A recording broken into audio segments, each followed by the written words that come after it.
Kia continues to push the boundaries of its perceived position in the market. Here, for instance, in the EV6 GT is a 577 brake horsepower Grand Tourer with all the stats, performance and luxury to embarrass a six-figure priced premium German rival.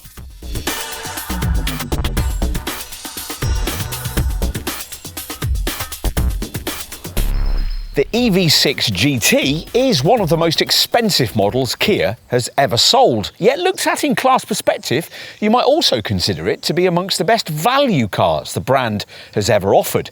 Just look at the numbers of this Gran Turismo-style upper mid-sized EV. 577 brake horsepower and rest to 62 miles an hour in just 3.5 seconds. There's also four-wheel drive, adaptive damping and an active, electronically controlled limited slip differential that can shift torque across the rear axle through the corners. To fully match that kind of CV, you'd need a Porsche Taycan 4S, costing a cool £33,000 more.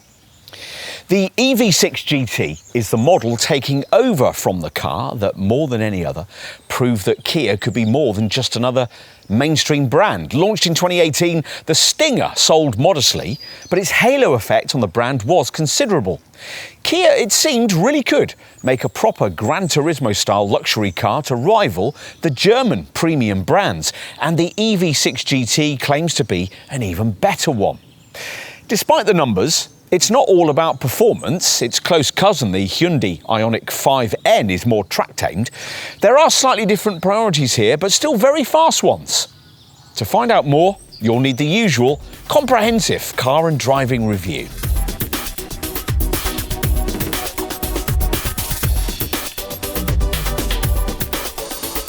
There's a very serious powertrain in play here, as the 577 brake horsepower output suggests.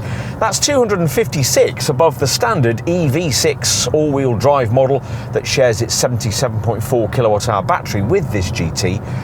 But not that battery's so-called internal output, defined as the amount of power it can supply to the motors at peak demand.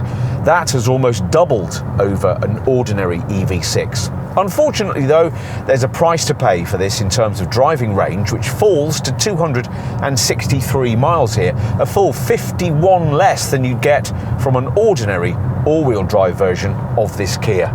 Still, there are plenty of compensations from the heavier hardware responsible. Two permanent magnet synchronous motors feature, the main one at the rear producing 362 horsepower, thanks to a dual-stage inverter using silicon carbide semiconductors. This drives an electronically controlled limited slip differential, able to shift torque across the back axle up to 100% of motor power to either rear wheel. A further smaller motor up front adds up to 215 brake horsepower, but gets decoupled under gentle throttle use to aid efficiency. Kia has also developed a new variable ratio steering rack and a new front axle specifically for this GT. Plus, the ride height's been lowered by 5mm and rear anti-roll bar stiffness has been increased by 15%. For ordinary driving, you get the usual three EV6 drive modes: Eco, where power is limited to 288 brake horsepower; Normal, where it raises to 460, then Sport. But with this top model, there's an extra setting for when the road opens up, a full-fat GT mode. Engage that and 62 miles an hour is just 3.5 seconds away, though you might hope for better given that a Tesla Model Y Performance achieves the same figure with 94 brake horsepower less, and a Polestar 2 dual-motor all-wheel drive performance pack is only half a second slower with 160 brake horsepower less. This Kia's prodigious 2,125 kilogram curb weight no doubt plays a part in that, and it's that weight that inevitably stops this Kia from feeling truly agile on the twisty stuff in the way its Stinger predecessor managed so often to do. The fairly uncommunicative steering rack doesn't help here either. As you'd expect with an EV, the forward thrust drops off a little after 60 miles an hour, but this GT still continues on to a very un-EV-like top speed of 161 miles an hour. To scrub off all that speed, there's a very powerful set of green calipered brakes, aided by a brake regeneration system you can control via the steering wheel paddles. As you might hope, adaptive dampers have been added to this GT spec, one of the parameters you can tailor via a My Mode option on the centre screen.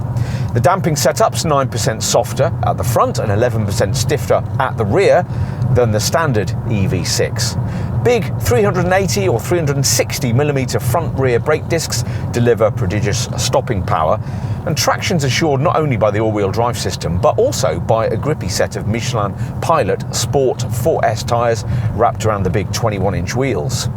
For the times when you don't want traction, there's even the option of a selectable drift mode for tyre-smoking circuit slides.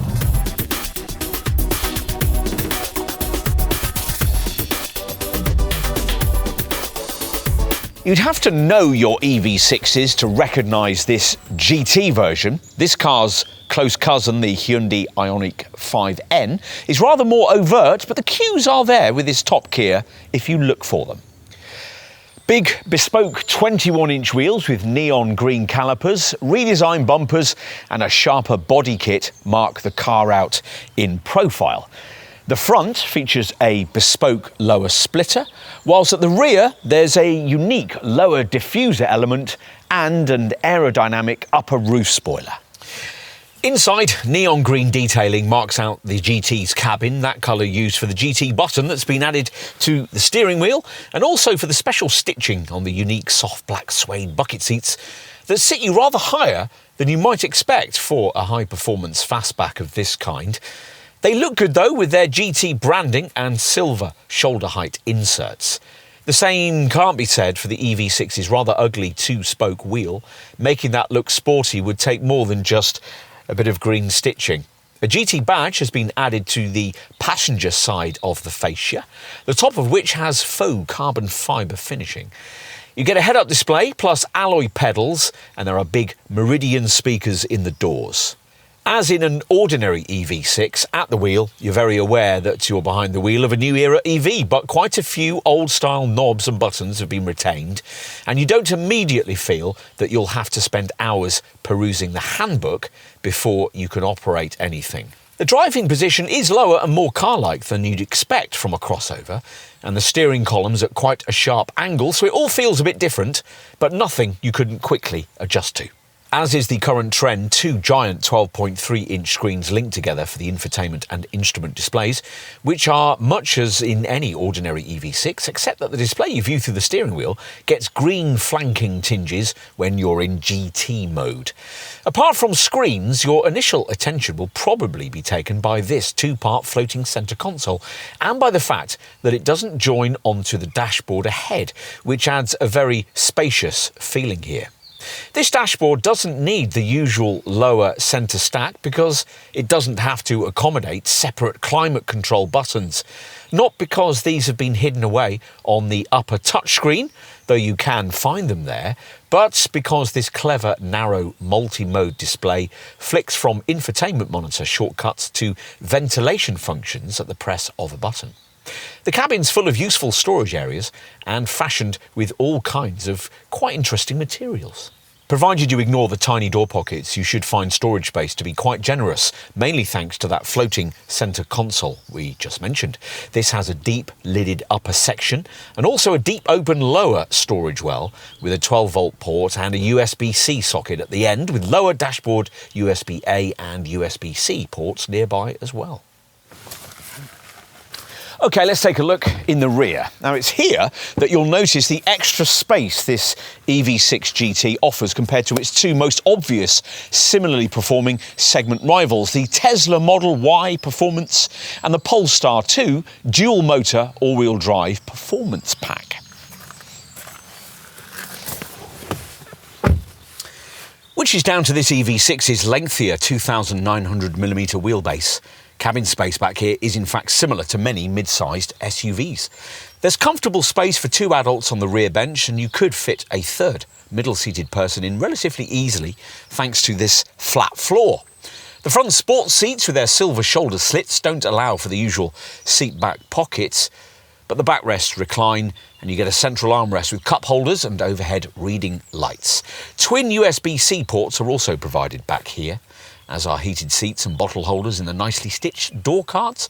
Little quarter-light windows lighten things a little bit too. Right, let's finish with a look at luggage space, but pausing on the way to activate something that on first acquaintance with this car, you might spend some minutes searching for, the charging flap. It's been cleverly hidden here in the right-hand rear panel and incorporates a useful charge level indicator, though the flap itself does turn out to be somewhat flimsy. The EV6's charging system has an integrated charging control unit, which, as with the Ioniq 5, makes it possible for mid and top spec versions of this model to offer a clever V2L or vehicle to load function, which works via the centre screen's selectable utility mode and allows you, via an adapter with a 3-pin socket, to use the car as a mobile power source, powering up other things from its battery. As usual in an EV6, the powered tailgate rises to reveal a decently sized 480-litre boot accessed across this slightly impractically silvered strip. Unusually for an EV, there's the convenience of this adjustable height boot floor with space beneath for the charging leads. Unlike the Ioniq 5, you get a ski hatch too, so longer items, such as the aforementioned, can be slid through between a couple of rear-seated folk. Push forward the rear seat backs, and though the area won't be quite flat, it will offer up to 1,300 litres of capacity. Not all EVs in this segment give you extra storage space for the charging leads beneath the bonnets, but you do get that here, which provides up to an additional 20 litres of stowage space, just enough for a set of charging leads.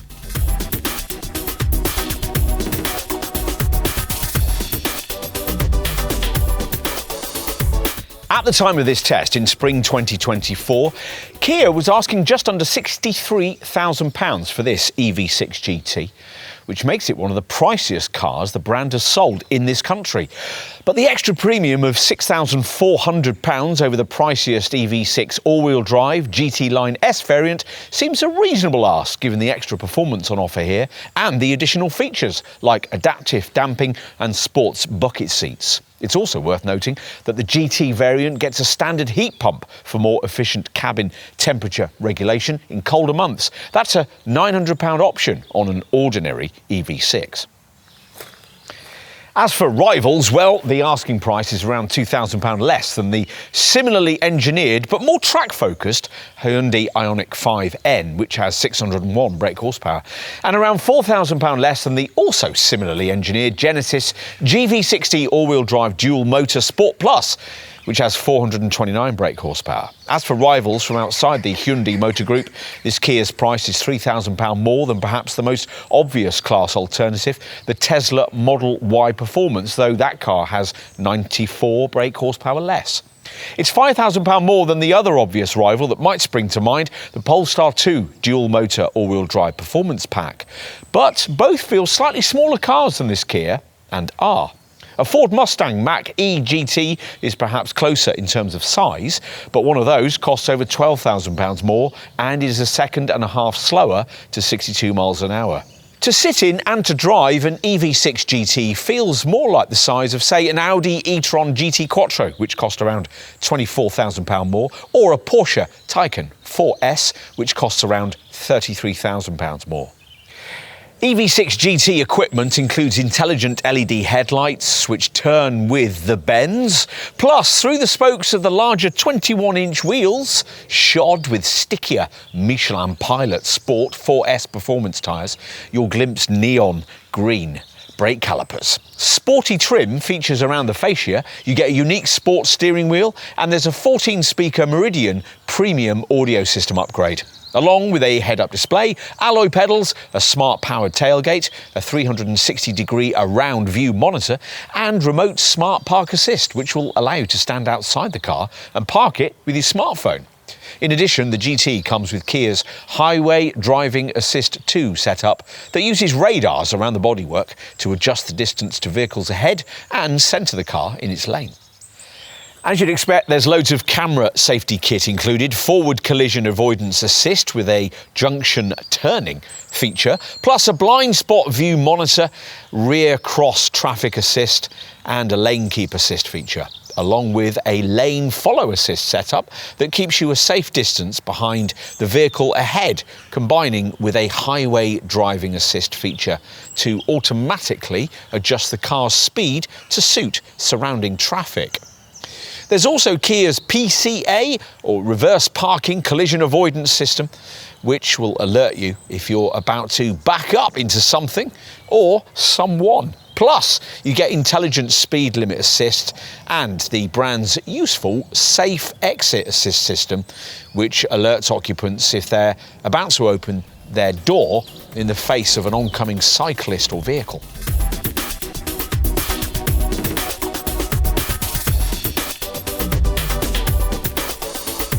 You'll want to know about range capability, and the answer is that this EV6 GT 77.4 kilowatt-hour battery takes it only 263 miles between charges, which is well down on the 314 mile figure the same battery delivers in an ordinary EV6 all-wheel drive model.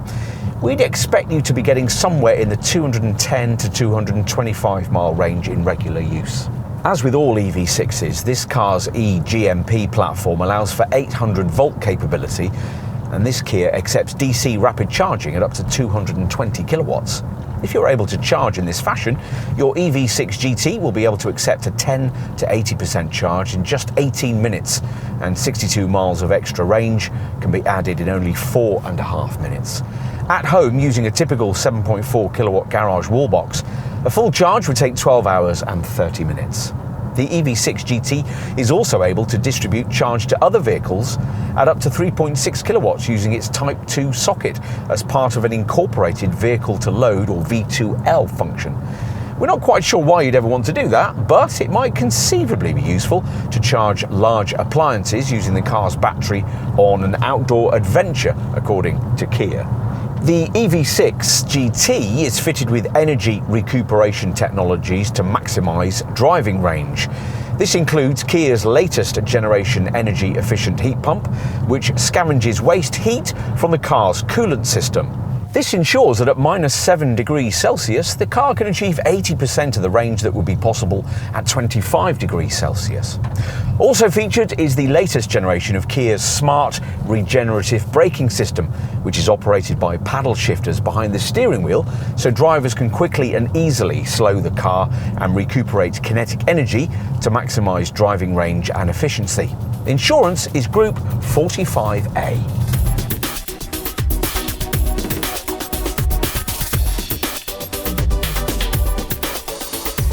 This car's balance of technology, performance, luxury and value marks it out as very special. True, it's not the very fastest EV of its kind, and point to point, it's not that much more rapid than less technically sophisticated class alternatives from Tesla and Polestar. But we can't really imagine why you'd want to go any quicker than is possible here in a car of this sort. Logically, it's a much better all-round proposition than the vastly more expensive rivals that the size of this Kia makes you want to compare it to. Cars like the Porsche Taycan 4S or the Audi e-tron GT Quattro. But despite that, we can't imagine too much cross-shopping taking place with cars like those. Which is a pity, because in some ways this Kia matches the Taycan and the e-tron blow for blow, even throwing in a few extra dynamic features of its own, like the drift mode. And of course offering a far higher standard of spec for the money. It's probably the car in this class you ought to choose, but it probably won't be. And perhaps that doesn't matter. The EV6 GT, like the Stinger before it, is there primarily to prove what Kia is capable of. Quite a lot, as it turns out.